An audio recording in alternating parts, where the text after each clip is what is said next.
Hi, everyone. It's Poppy Harlow. On this week's episode of Boss Files, Kara Swisher, fearless tech journalist, entrepreneur, and founder of Recode.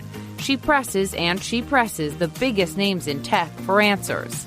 And a lot of the time, they hate that. But she still gets the big gets. So where did her unwavering confidence come from? I ask her. Plus, does she think we'd even be in this predicament today if more of the big tech companies were founded and run by women? It's all on Boss Files. Subscribe on iTunes today. Tired of spending hundreds of dollars for prescription glasses? Zenni offers thousands of affordable eyewear styles, starting at just $6.95. No ridiculous markups, no hassles, just quality, affordable eyewear delivered right to you. Visit Zenni today at zenni.com/CNN. Good evening. The Mueller report is out. The good news is that it provides a detailed look at how the Russian government interfered in the 2016 election. And after an extensive investigation, Mueller's team, quote, did not establish that members of the Trump campaign conspired or coordinated with the Russian government in their interference. That isn't just good news for the president and members of his campaign. It's good news for the country. The bad news for the president is that despite his claims that he's been completely exonerated, that is just not true. The Mueller report explicitly does not clear the president of attempting to obstruct justice.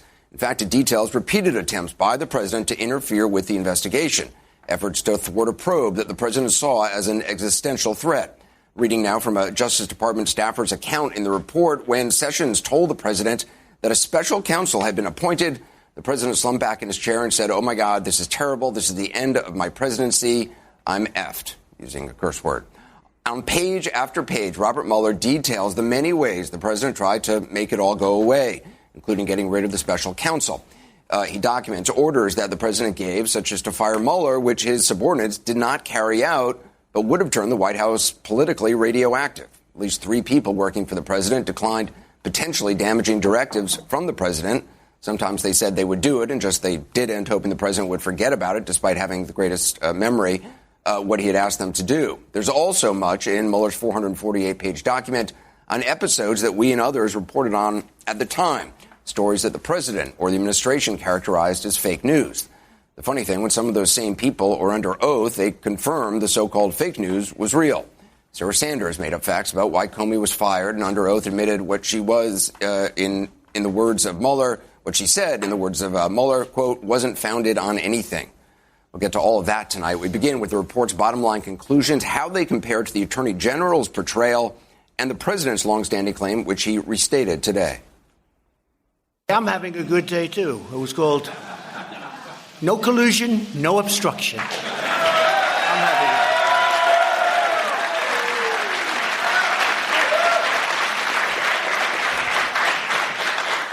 There never was, by the way, and there never will be. This should never happen to another president again.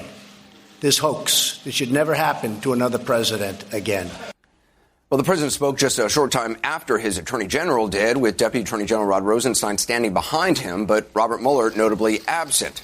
William Barr, ahead of the release of the report, put his gloss on that report, echoing many of the president's talking points: illegal leaks, no collusion, everything but witch hunt and hoax. Barr also advanced a novel explanation of why the president's actions did not amount to obstruction of justice. As he said from the beginning, there was, in fact, no collusion. And as the special counsel's report acknowledges, there is substantial evidence to show that the president was frustrated and angered by his sincere belief that the investigation was undermining his presidency, propelled by his political opponents, and fueled by illegal leaks. Nonetheless, the White House fully cooperated with the special counsel's investigation, providing unfettered access to campaign and White House documents, directing senior aides to testify freely, and asserting no privilege claims. Well, we'll leave the legal theory for our team of lawyers and former federal prosecutors to discuss. Barr's portrayal of the Mueller report in advance, and even today, has become an issue reflecting on what role he actually is playing as Attorney General of the United States for the American people or for President Trump. In Barr's March 24th letter, citing a line from the report, Barr wrote, I'm quoting now, the investigation did not establish that members of the Trump campaign conspired or coordinated with the Russian government in its election interference activities. That is true. It's what I quoted at the top of the program.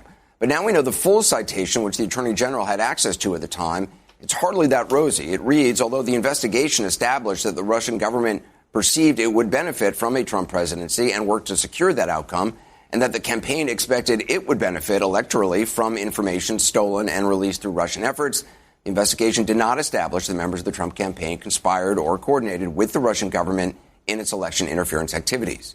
Barr is saying in so many words, whatever happened, as unprecedented as it was, as wrong as you may consider it to be or not, it didn't add up to any chargeable crimes because the Trump campaign and the Russian government did not get together and agree on it, at least not that the available evidence showed, and the special counsel acknowledges that some of that evidence is simply not accessible. According to the special counsel, some individuals associated with the campaign deleted communications. Some refused to speak, citing the Fifth Amendment. Others, he said, flat out lied. In any case, the report certainly documents plenty of contacts with Russians. The traditional amount, by the way, is none. Looking at the index, it starts on page 66 with the heading Russian government links to and contacts with the Trump campaign and runs another 102 pages into the transition and finally the White House. At least 16 Trump associates had Russian contacts during the campaign or transition, according to public statements, court filings, and reports from CNN and others. Some of the Trump aides lied about these contacts and were charged with lying to investigators and glossing over all of it. Attorney General Barr suggests the president has a clean bill of health. He also mischaracterized the special counsel's reasons for not reaching a decision on obstruction, suggesting that Mr. Mueller was not relying on Justice Department guidelines that a sitting president can't be indicted. He was not saying that but for the OLC opinion, he would have found a crime. He made it clear that he had not made the determination that there was a crime. Well, that's misleading at best, as the Attorney General should have known from reading the report, which states, and I'm quoting, given the role of the special counsel as an attorney in the Department of Justice and the framework of the special counsel's regulations, this office accepted the OLC's, the Office of Legal Counsel's, legal conclusion for the purpose of exercising prosecutorial jurisdiction. So at 9:51 a.m. Eastern Time, Attorney General Barr said one thing that would be easily checkable just an hour or so later. He also didn't mention this from the report. The special counsel writing, quote, if we had confidence after a thorough investigation of the facts that the president clearly did not commit obstruction of justice, we would so state.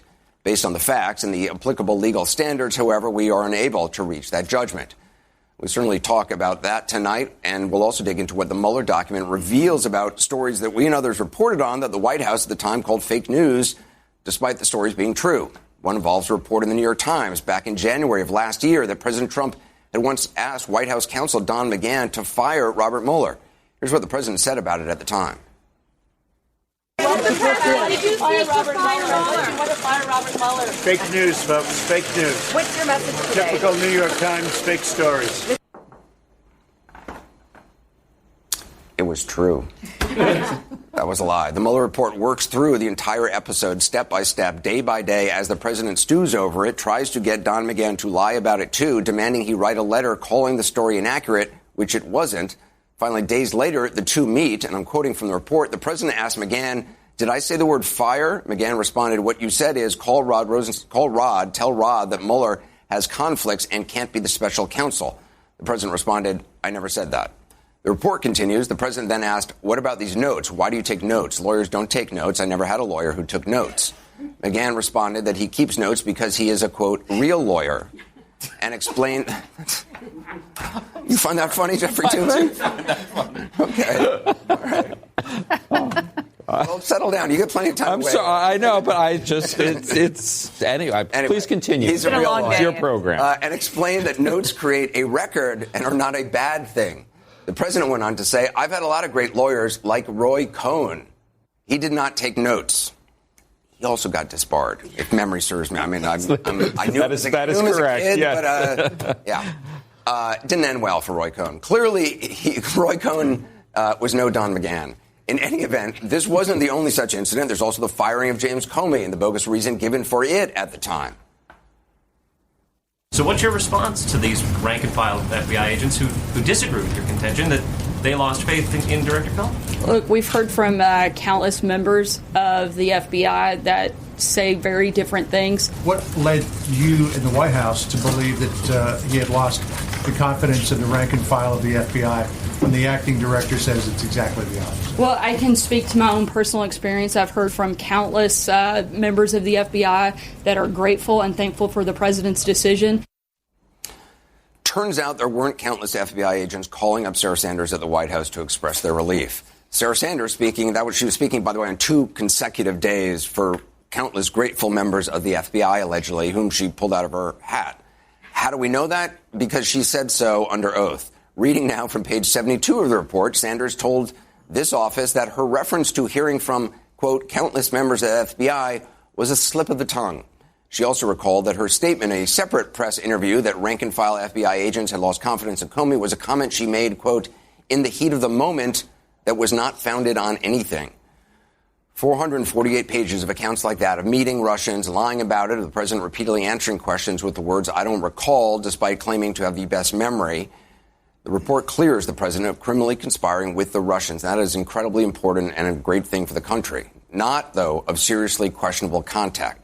It clearly states what the president has never fully acknowledged, that Russia interfered in the election to help him win. It speaks of 14 cases referred to other jurisdictions, some of which are detailed behind black redaction bars. It is quite an effort, and we'll get to all of it tonight. With us is CNN political analyst Carl Bernstein, CNN chief political analyst Gloria Borger, CNN chief political correspondent Dana Bash, our chief legal analyst Jeffrey Toobin, who I think has been here since, yesterday, CNN political analyst Kirsten Powers, and former Trump campaign aide David Urban. We appreciate everybody being here. The last revelation that the president, which we didn't actually, this was something that hadn't been previously reported, that the president tried to get Rod Rosenstein to basically hold a press conference saying that it was his idea to fire Comey, and the White House press office tried to get him to at least make a statement to that effect, to which he said, I don't think a press conference is a good idea because if I'm asked, I will tell the truth. Well, this incident, this Rod Rosenstein incident, is a good metaphor for the entire report, which takes something we know, because obviously we know that Rod Rosenstein wrote that famous memo giving one rationale for firing Comey, but the story's much worse as it's spelled out. It is an active attempt by the president and by the White House to create a false reason, a false narrative for why James Comey was fired. And I think as, we dig into particularly the 10 different examples of possible obstruction of justice that Mueller outlines, in each one of them, there is a kernel that we were familiar with, thanks to the excellent journalism of Maggie Haberman and many others. But the full story that Mueller was able to get is a much more rich and much more incriminating story that we even knew, and that's true of the Rod Rosenstein story. Can I just say something about Rod Rosenstein? It's interesting, by the way, that Rod Rosenstein was one of the people who decided there was no obstruction, and he's a witness, a very important witness in this investigation, so far as it comes to obstruction. It's fitting that he was standing behind but not talking. He's the Zelig of this story. Exactly. He's there everywhere. And of course, he's the one who appointed Mueller in the first place. It looked like he wanted to throw up. He did. At some point, yeah. But again, the president is using the term no obstruction. That is not what Mueller is saying. No. I mean, to the contrary, this is a narrative about a vast, sprawling, insidious cover-up by the President of the United States. That's what it is. And we see the act of the President. You just read it. One act after another, covering up, lying, making up stories, directing his aides to cover up. This is a terrible event, and it is all there in this report that the country has waited for. Reading this report is exactly what the country needs. The information is there about the conduct of the President of the United States and how grievous it is. The information we now see is there also that shows the conduct of the Attorney General of the United States this morning in context, as well as the conduct of Mr. Mueller and his investigators. And finally, we get a look at what the conduct of the press has been through this whole 2 years. It's all here. And open-minded people of both parties, I would hope, can make their own judgments. But this is the most damning document. In Watergate, we didn't have the document that became public. But this is tape. Yes, we had a tape. But the tapes, plural. Most of them didn't come out until later. Right. This is a sprawling account of an insidious event in our history, such as we have never been able to press our eyes up to the glass and watch in real time as Mueller has laid out for us. David, I want you to be able to. I mean, look, Carl and I are obviously going to disagree. If it was so open and shut as Carl asserts, then Special Counsel Mueller would have said so, right? I mean, he said, "I don't clear the president." Kind of did. No, he did. He did, no, Gloria, because he said, "Look, I'm not going to say the president did nothing, but I can't prove that he did something." Is what it says. You can read it. He said he cannot be charged. That's right. He's backing up that. So it's a chicken and egg thing, right? Does he say no? Do you look at OLC? Is he saying I didn't bother to go investigate and bring charges because of the OLC opinion? I don't think so. I think he said that's out there. The chicken crossed the road. Oh, Carl, I disagree. I think his point is it wouldn't be fair to charge him if he couldn't. Right. Well, he also specifically says that because to charge him if he's not actually going to be indicted and appear before a jury or a judge, that's unfair. But I think he would. Well, we'll hear. I suppose we will hear from him at some point directly when he testifies before the House Judiciary Committee. But we do see it in here. I mean, you can see my door. We've heard from him in dog ears, but in each of the cases, 10 cases that he describes in detail with a remarkable narrative of the times where he looked into obstruction by the President of the United States. In a couple of them, he says, the intent maybe wasn't there. But in a lot of them, he does. The conversation that he apparently had with Don McGahn saying, you got to fire the special counsel, trying to get Jeff Sessions to quit or at least to unrecuse himself. And it goes story after story. And in it, each one, he takes the time to explain why legally this is obstructive behavior. Not that he can prosecute him because it may be ugly, it may be messy, but I don't think it rises. And I think this report says it doesn't rise to criminality. Is what I think. Well, but he's essentially I think that's what report. But time and time again, what the report is doing is essentially serving this up on like a poo-poo platter to Congress to fill if Congress wants to pursue this. Mueller's basically saying, I can't pursue this, or it's a complex situation. Here's the information. I believe that you believe what you just said, and because you're a very smart person, and you can read what was in the report, and you know that a president can't be indicted. I mean, this is really basic. I mean, it's pretty accepted, and this is clearly laying out a case without any real overt judgment to send it to the place that it should go, to the political arm of the government that would make this decision. I mean, this is how it was done in Watergate. This is how it's done. It's not a decision that's left. This is how it was done with Clinton. It's not a decision that's left to I think the special counsel prosecutors much more clear, to do. It's a political decision. We all know that. We know that this is how it is done. And so for you to sit here and pretend that because he didn't prosecute him or say he should be prosecuted means that he is somehow exonerating him. I mean, that's not true. I didn't say he said the report clearly says I'm not exonerating. I'm not saying he said. I'm saying he's saying I'm not making a case either way. But the president is saying he's exonerated. But you are certainly saying that if there was something that should have been prosecuted, listen, there are 400 plus pages where the special counsel is very specific what he's saying. Mm-hmm. He's not minced words and pull punches on lots of this stuff. Well, I think he'd clearly spell it out, and we'll hear from him in a matter of a few weeks. If we had confidence after a thorough investigation of the facts that the president clearly did not commit obstruction, we would so state. Right. Carl, is this basically Mueller operating and acknowledging he's operating under very limited guidelines that he cannot even consider charging? That's the way I read it. It indicates that repeatedly, but he also gives the reason for the cover-up. He says that there was fear that it might lead to other crimes and other acknowledgments of conduct unbecoming of the President of the United States were this cover-up not to have been engineered by the President of the United States. So I would just say on the White House cooperated extendtively, put forth tons of folks to go. But the president, I mean, he's like undermining it at every turn.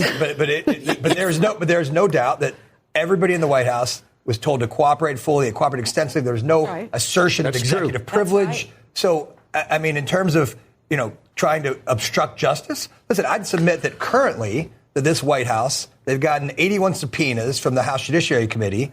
And if they want to fight and kick and scream and go fight, they're doing it right now. I mean, they know how to do it. The argument you're making is, look at all the banks he didn't rob. Yeah. You know? I'm saying that they clearly cooperated. This but they didn't. They also didn't. Not only did not agree to cooperate. Right, he didn't agree to be interviewed. It was the key cooperator. They took the lead. No, the president told he didn't agree to be interviewed, and he didn't even agree to answer or have his lawyers answer written questions. Because he listened because as Jeffrey notes, he listened to some very smart lawyers. About obstruction, he didn't even answer written questions. They did a very good job. They put enough evidence out that special counsel felt that's all he could do. We got to take a quick break. The president has just tweeted on this. Surprise. We'll bring you that and talk to one of his spokespeople. Hogan Gidley's here. Later, we'll dig deeper into the many instances that special counsel Mueller documented of people acting to pull the president back from the legal brink. Tired of spending hundreds of dollars for prescription glasses? Our friends at Zenni Optical offer a huge variety of high-quality, stylish frames and state-of-the-art optics starting at just $695. You can get multiple frames with this great pricing for less than one pair elsewhere. Start building your eyewear wardrobe from the comfort of your own home at Zenni.com. With the latest trends in eyewear available in hundreds of frame styles and materials, there isn't a better way to change it up for every season. Plus, Zenni offers prescription sunglasses at incredible prices. Visit Zenni today at Zenni.com/CNN. That's ZENNI.com/CNN. You heard the president weigh in at the top of the program. Now he's tweeting, and I'm quoting now, anything the Russians did concerning the 2016 election was done while Obama was president. He was told about it and did nothing. Most importantly, the vote was not affected. Is that the most important thing? I guess so. Earlier, he tweeted, I had the right to end the whole witch hunt if I wanted. I could have fired everyone, including Mueller, if I wanted. I chose not to.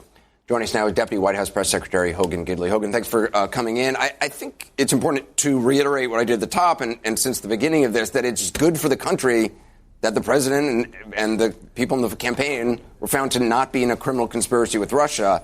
That being said, why is the president and his allies saying that he was exonerated of obstruction, which is literally the opposite of what Robert Mueller decided? Well, first of all, I do appreciate you starting that way because I think it's pretty obvious that so many in the media, so many on the left were actually upset at the fact that a man they had accused of treason for the better part of 2 years was innocent of that charge. No reporter at CNN ever accused the president of treason. I mean, there might have been pundits and analysts. Yeah, pundits and Democrats did that, absolutely. But the fact is, we've seen 2,800 subpoenas, 500 witnesses, 500 warrants, 40 FBI agents, 19 attorneys, and a partridge in a pear tree, all to find out there is no collusion, there is no obstruction, and it's a complete and total exoneration. But saying there's no obstruction, that's not true. I mean, saying that is not what Robert Mueller said. He said, I can't exonerate the president on this, and he pointed out some very detailed examples. Right, and prosecutors don't exonerate. Prosecutors prosecute if they have the evidence to do so. But they don't prosecute the president of the United States. Otherwise, we'd be talking about a president who's under indictment right now, not to mention his family. Actually, that's not true. That's not true. The Attorney General of the United States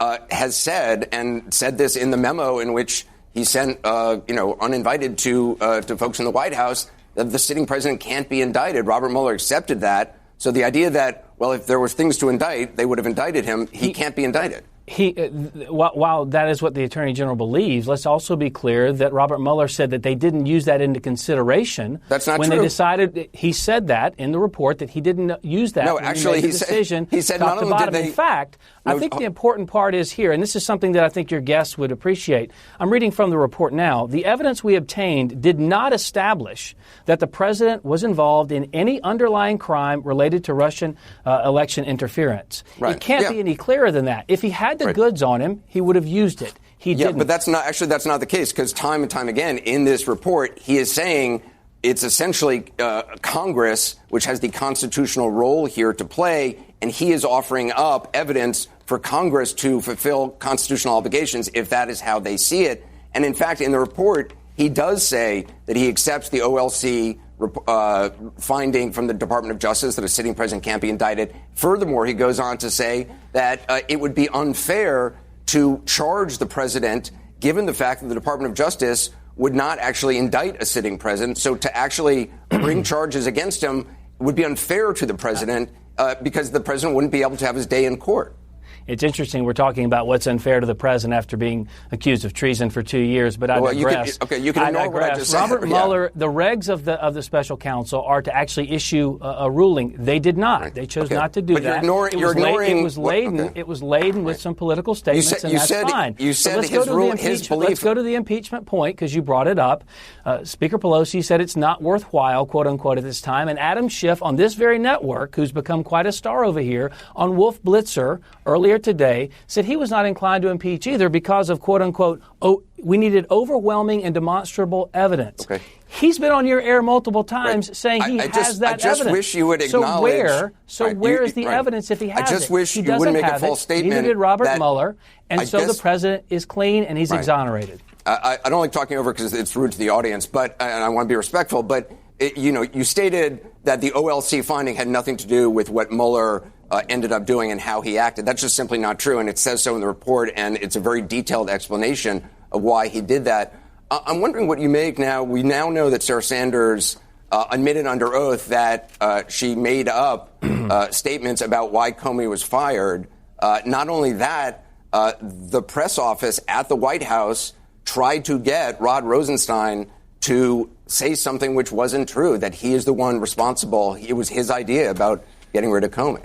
First of all, I worked for Mike Huckabee when he was governor of the state of Arkansas. I've known Sarah Sanders since she was 19 years old. She can well defend herself. So I'm not here to speak on behalf of Sarah Sanders. I'm not asking you to speak on behalf of her, but I'm going to say, but is Sarah Sanders going to acknowledge that she lied to the American people? And an honor to work for this president. And Sarah's going to defend herself later on tonight on another network. And the fact is, what she was talking about being upset about is the phrase she used, countless.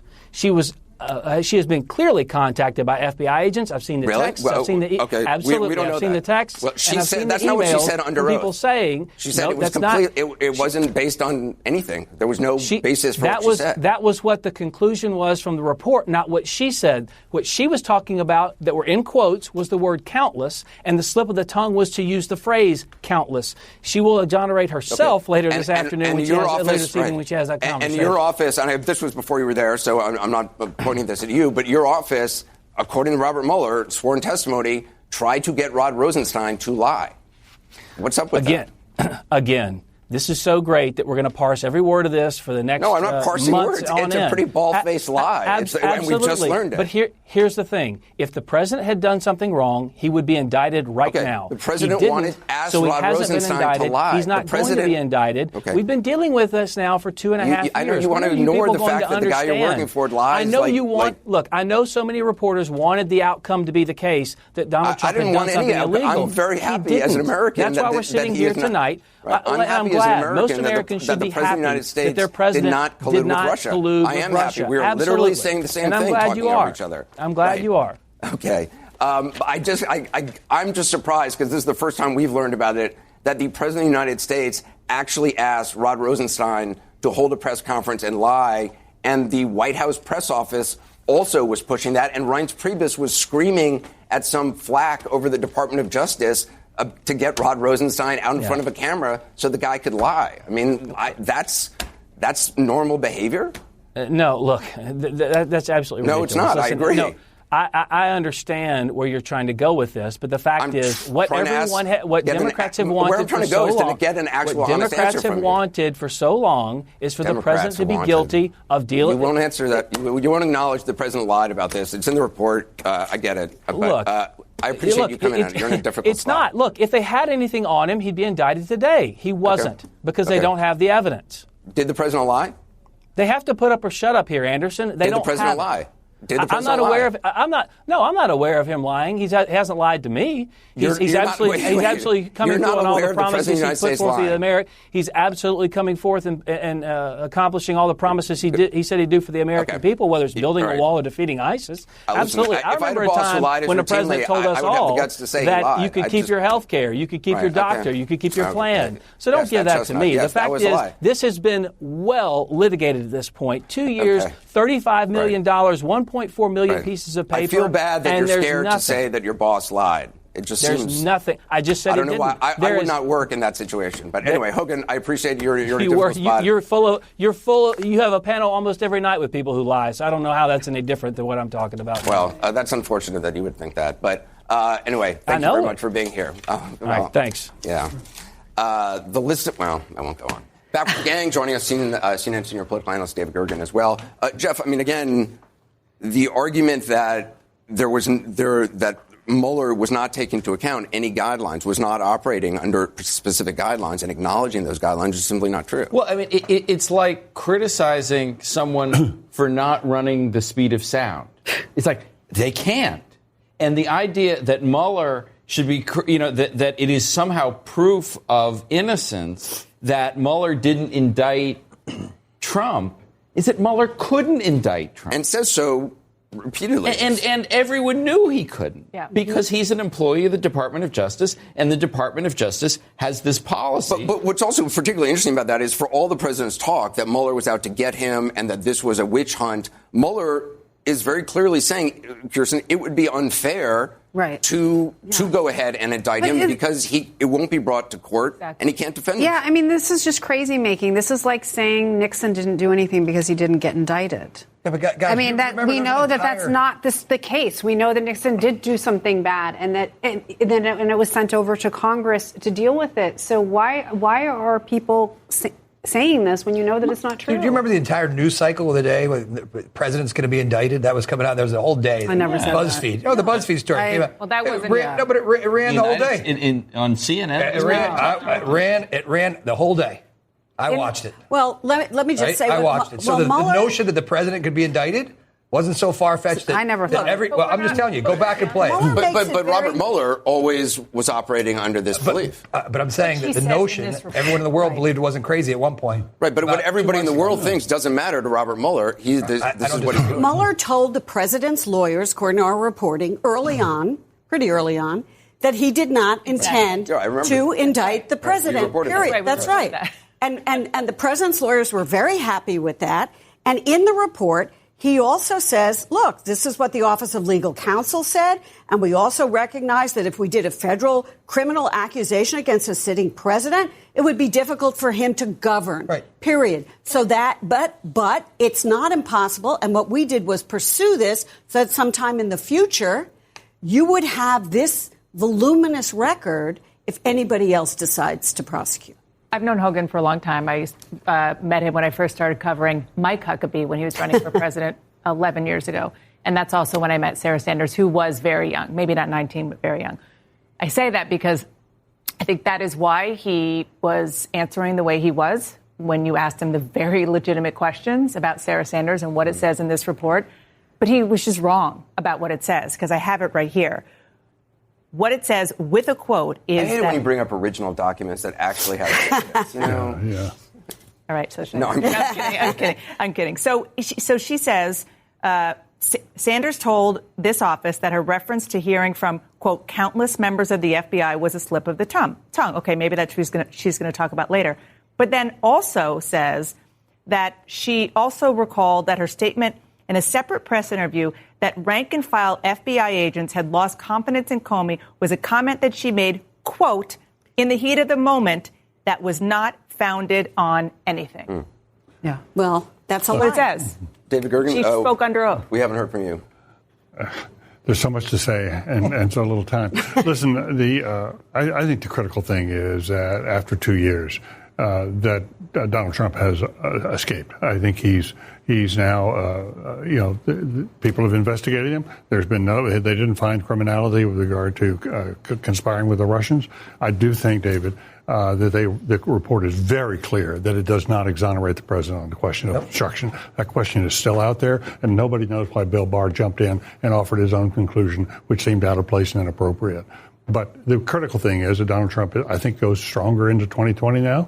We're going to have continuing arguments, but I think impeachment is basically off the table, at least for now. There are 12 other investigations out there that are underway, some of which we don't even know what they are. If there's a bombshell that comes out of there, that's going to revive a lot of the interest in this. But based on what we have so far, there's not going to be any impeachment. I think there will be congressional oversight. Some. Which will continue. And remember, the tapes, the existence of the Watergate tapes came because of congressional oversight. So they're going to continue doing their job. I think you're right about impeachment. unless they have the public with them on that, as Nancy Pelosi has said, they're never going to do it. Steny Hoyer. Steny Hoyer told me that's not happening. It's important one also that this will probably be, just in terms of a White House that functions, at least this cloud will not be, the cloud of collusion will not be hanging over them, which is certainly a good thing. Just because we don't have criminality does not mean this is not a scandal. Right. It is a scandal, and it's one that's going to have lasting impact. And one of the things we've learned is that all these books that have come out that have had these tales from the White House that people inside have said, no, not true. What this comes up with is a very damning statement of instance after instance when people inside the White House have decided to lie. Oh, without a doubt. And that's, look,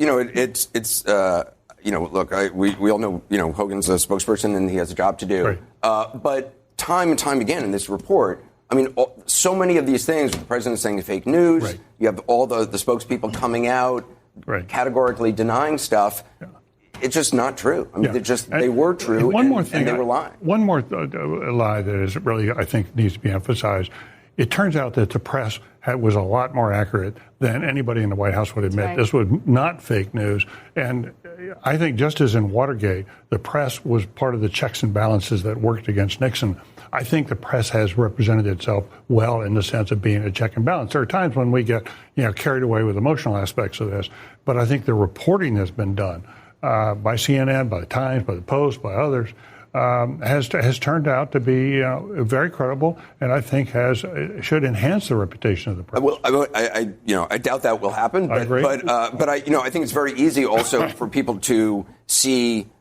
We have CNN. We like to have a wide variety of opinion, and it's David would be on saying no collusion, and you'd have a Democrat on saying evidence of collusion, both of which. Sit next to me. Both of No, I actually, to be fair, I actually never said that. Yeah. So, there certainly were those who were saying that. But that doesn't mean that CNN is reporting that. People have opinions, and people are allowed to express opinions. The thing that I come away with is that there were guardrails inside the White House. There were people like Don McGahn. There were people like Reince Priebus and those folks who wouldn't do stuff. Right. That the president wanted him to do. And there have to be guardrails. So you ask yourself the question, those people are gone. Who are the guardrails now? So listen, I just like to emphasize again at the beginning the good news, right? There was no collusion. Yes. There was no concerted effort by the Trump campaign to work with the Russians to impact the election. I think that's something that should be celebrated. I agree with that. We've got breaking news to bring you. George Conway, the husband of Kellyanne Conway, has just dropped an op-ed piece calling Donald Trump a cancer on the presidency, shades of John Dean, obviously. I'll talk with a key Democrat about what comes next in the House of Representatives, because that, of course, is the big question. Robert Mueller has served this up to the Congress. What are they going to do about it? We'll talk to a key Democrat. Will it find a way to take up obstruction of justice charges against President Trump? We'll be right back. Remember, to create an ad like this one, visit purewinning.com/CNN. Washington lawyer George Conway has never been shy with his disdain for the president, who also happens to be his wife Kellyanne's boss. Tonight, though, he took it to another level with a Washington Post op-ed. The headline, Trump is a cancer on the presidency. Congress should remove him. Here's a sample citing the Mueller report. If we had confidence, and I'm quoting Conway, after a thorough investigation of the facts, the president clearly did not commit obstruction of justice, we would so state. Mueller did not so state. That's especially damning because the ultimate issue shouldn't be, and it isn't, whether the president committed a criminal act. Joining me now is Democratic Congressman Jim Himes, who sits on the House Intelligence Committee. Congressman Himes, do you believe that Special Counsel Mueller, in the way that he wrote this report, essentially handed the matter of obstruction off to Congress? And if so, what do you think Congress should do about it? Yeah, I absolutely do. Having now read it, I'm sort of stunned by the clarity with which Bob Mueller said, hey, and by the way, this is directly contradicted by what we heard from the Attorney General, who said that Mueller had not been concerned with the fact that the Department of Justice has this policy against issuing an indictment against the president. There's no question that Mueller was teeing this up, was offering the facts, using the phrase that you just said, we would so state if we believed that he had not committed a crime. He has handed this to the Congress, I think, out of an understanding that the Department of Justice was not going to be the source of accountability for the president. Earlier today, you indicated that the Constitution would demand that impeachment process at least be initiated here. do you want, I mean, is that what you want? I mean, if the president potentially committed a crime, I assume, you could argue Congress's constitutionally mandated duty is to hold him accountable. But House Majority Leader Steny Hoyer just said, I think, to our Dana Bash, based on what we've seen to date, going forward on impeachment is not worthwhile at this point. Very frankly, there's an election in 18 months and the American people will make a judgment. Is he right? Yeah, Anderson, I wish I could give you an answer with intense conviction. This is a really difficult box to be in for the Congress of the United States and certainly for the Speaker of the House. On the one hand, yes, Bob Mueller basically teed this up and wink, wink, a crime may have been committed. And we're not going to seek accountability in the Department of Justice. And so, yes, the Constitution would say you should at least begin the process of studying whether the president committed enough high crime and misdemeanor to warrant removal. So, the Constitution would suggest that we start that investigative process, that deliberative process. Here's the problem, Anderson.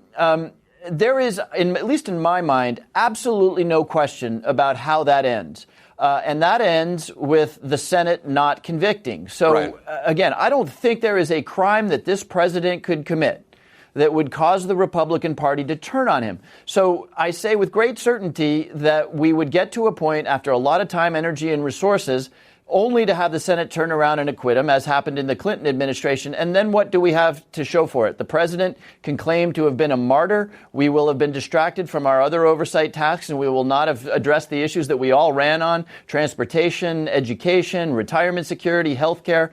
So, again, I wish I could tell you I knew exactly the right answer, but the way impeachment proceedings would end, at least at this point, and remember, there's lots of other investigations out there, there's no question that the Senate would vote to keep, regardless of the fact pattern, to keep the president in office.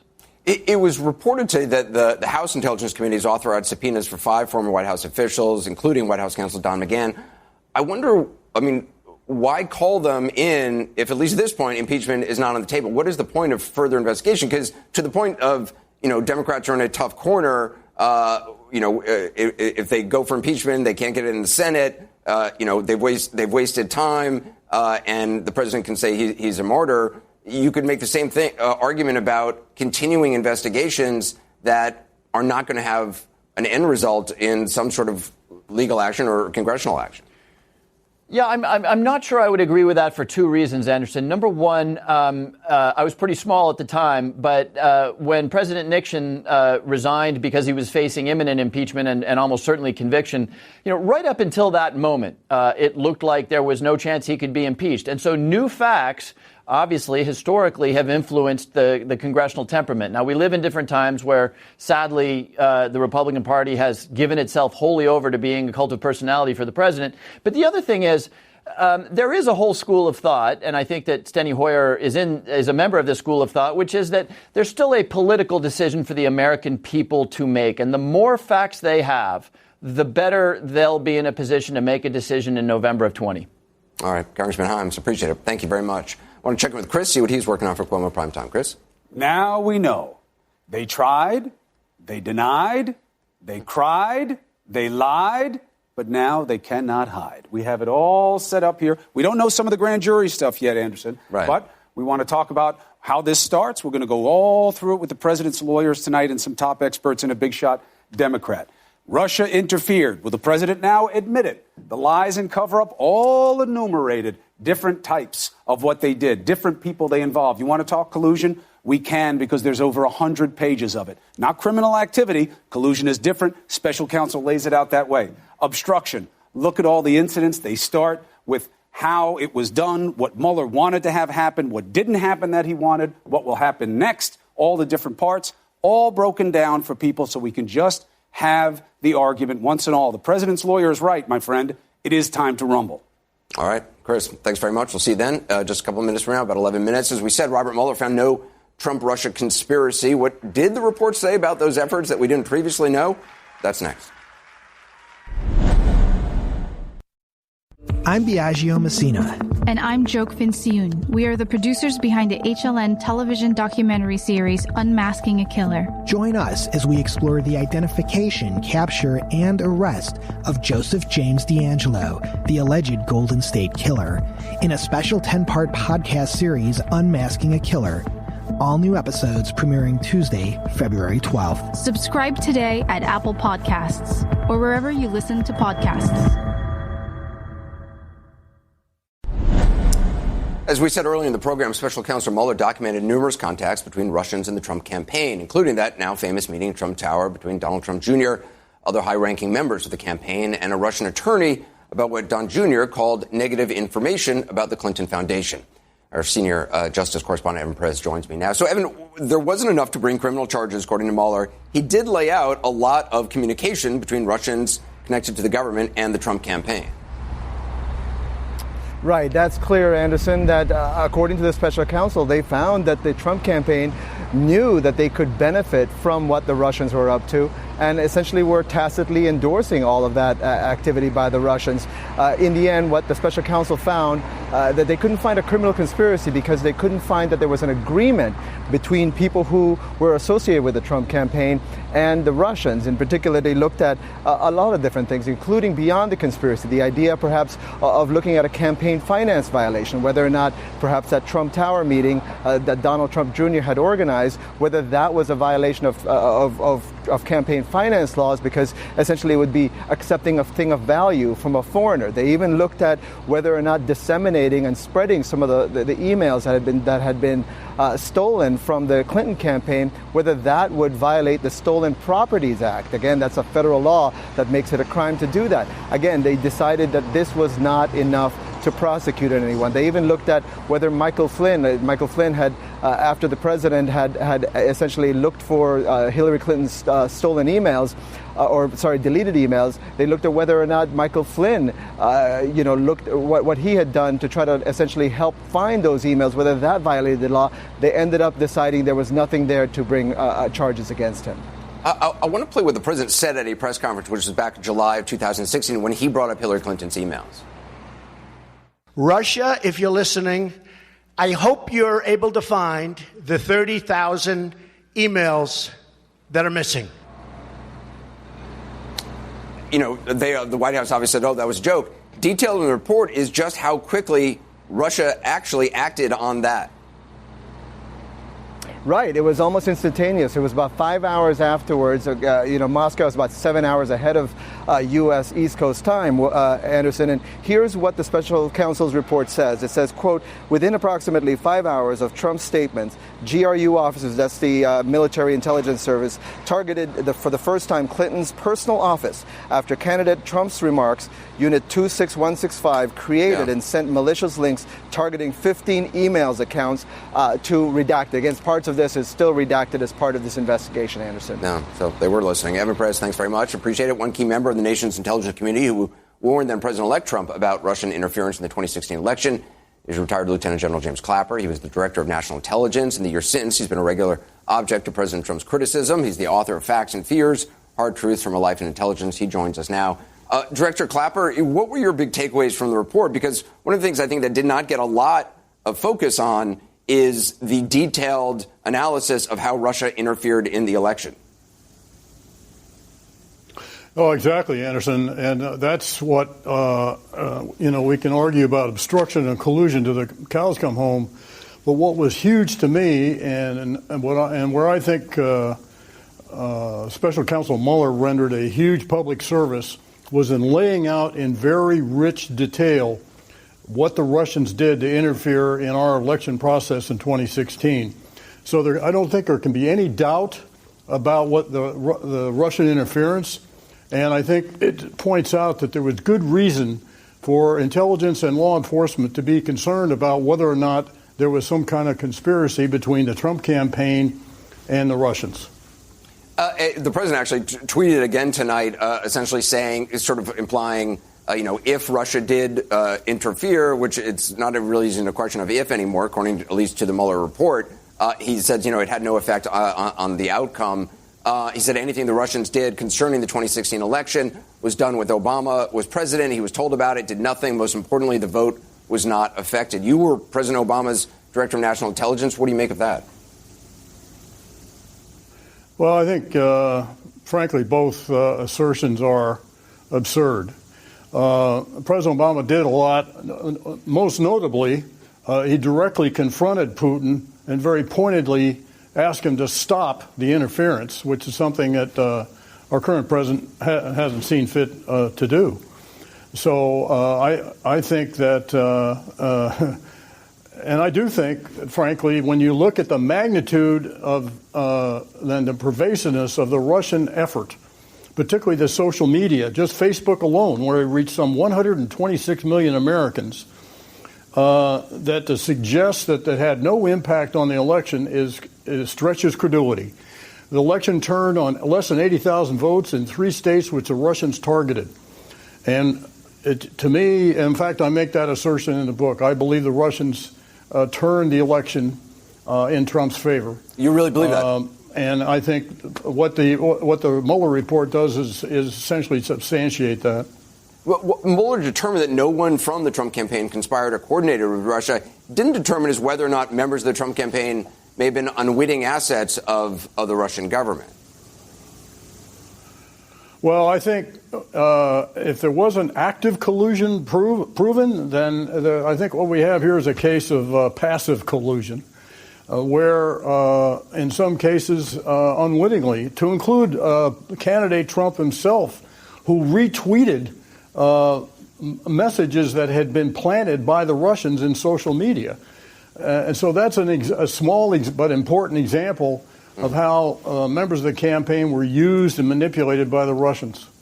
Director Clapper, appreciate your time. News continues. Want to hand it over to Chris for Cuomo Primetime. Chris?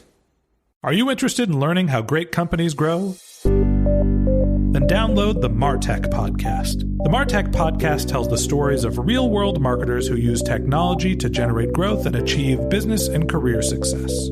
From advertising to software as a service to data.